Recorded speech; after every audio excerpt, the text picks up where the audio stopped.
얼마 전에 좀 몸이 안 좋아서 집에서 쉬고 있는데 이렇게 좀 수리해야 될 것이 있었습니다. 사람을 불러서 수리를 하는데 꽤 시간이 걸리더라고요. 한 2시간 이렇게 좀 넘게 걸려서 이런저런 것들을 고치고 돌아가시는데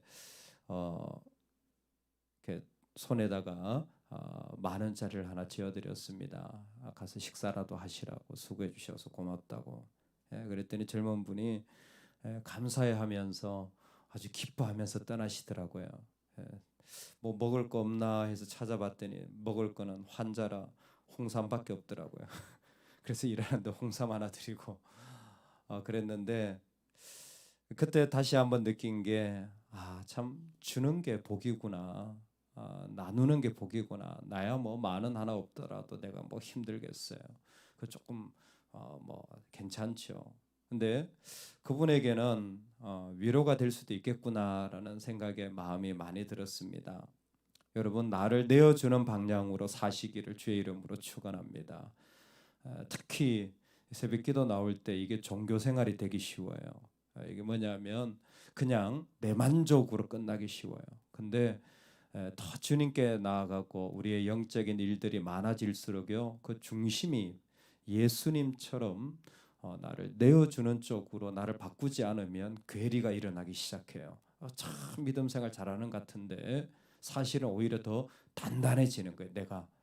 그래서 오늘 우리가 살아갈 때에 이 신명기의 말씀이 참 소중한 것 같아요. 오늘 말씀해 보니까 곡식 떠는 소에게 망을 씌우지 말지니라. 타작할 때 소를 쓰는 것이 일반적입니다. 뭐 도리깨 같은 것을 사람이 하는 게 아니라 중동 같은 데는 소 뒤에다 이렇게 메고는 지나가게 하는 거죠. 심지어 소가 직접 밟고 지나가게 합니다. 근데 이 소가 그 곡식 그 주수하는 타작마당에 일하다 보면 힘든 거예요. 힘들면 뭐예요? 먹어야 되잖아요. 근데 짐승이 먹으려고 하면 소를 키우면 한 가지예요. 소가 먹으려면 멈춰야 돼요. 멈춰서 먹을 거 이렇게 계속 씹고 또 해야 되는 거예요. 근데 주인은 그게 싫어요. 소가 일을 해야지 이 소가 멈춰 있는 게 싫어요. 별로 안 좋아. 그래서 뭐예요? 계속 일하게 하는 그 방법이 뭐냐면 입에다 망을 씌워버리는 거예요. 먹지 못하게 망을 씌워버리는 거예요. 멈추지 말라는 거예요. 계속 일하라는 겁니다. 또 하나의 마음이 뭐냐면 일을 하다 보면 추수를 하지만 참 풍성하게 추수를 하지만 소가요 뭐 이것저것 안 가리잖아요. 배고프면요 그냥 곡식을 먹습니다. 주인이 보기에 멈추는 것도 아깝지만 내가 추수해야 될 곡식을 소가 먹는 게 또 아까운 거예요. 그러니까 뭐예요? 너는 아예 먹지 마라라는 거예요. 근데 하나님은 반대로 말씀하시는 거예요. 소에게 망을 씌우지 마라. 즉 먹도록 하라는 것입니다.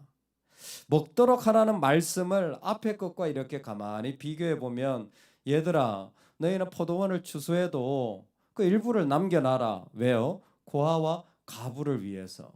근데 25장에 오면 역시 망을 씌우지 마라. 곡식을 아까워하지 마라. 왜?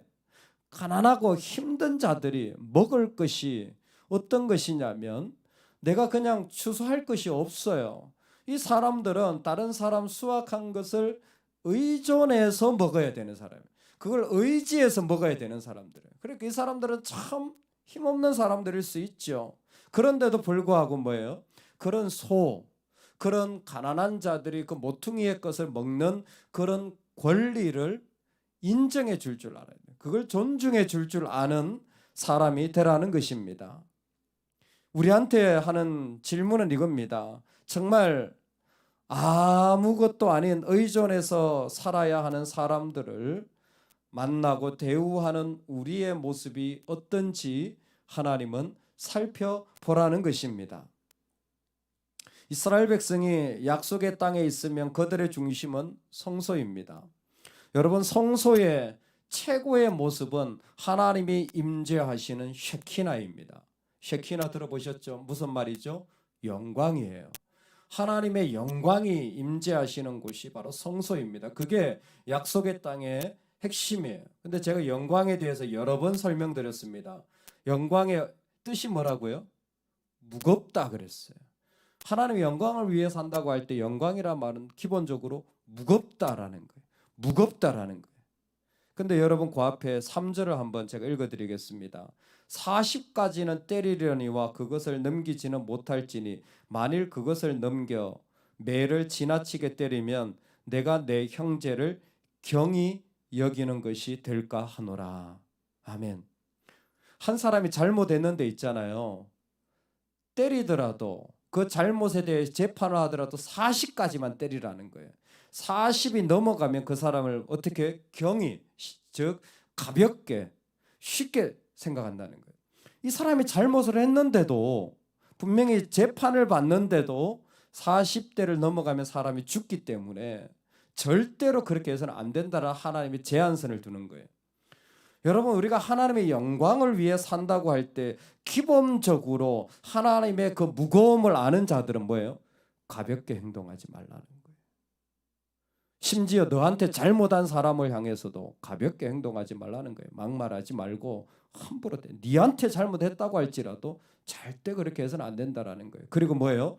말 못하는 짐승이라도 말 못한다고 네가 그렇게 해서는 안 된다라는 거예요.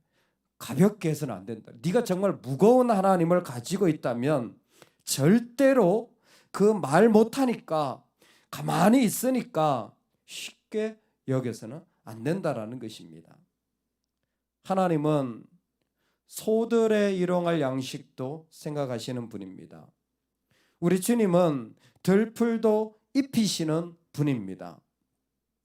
우리의 삶에서는 어떻게 이런 일이 가능합니까? 하지만 내가 나의 주님께 나를 내어드리면 염려하지 않으면 하나님은 그 가운데서 당신의 일을 이루실 수 있는 분입니다. 오늘 바울은 이 본문을 일하는 소에게 멍에를 씌우지 말라라고 이 말씀을 그대로 인용하면서 교회의 사역자가 성도들이 주는 것을 의존해 먹고 살아야 하는데 성도들은 그 의무를 다하라고 권면하고 있는 말씀으로 인용하고 있습니다.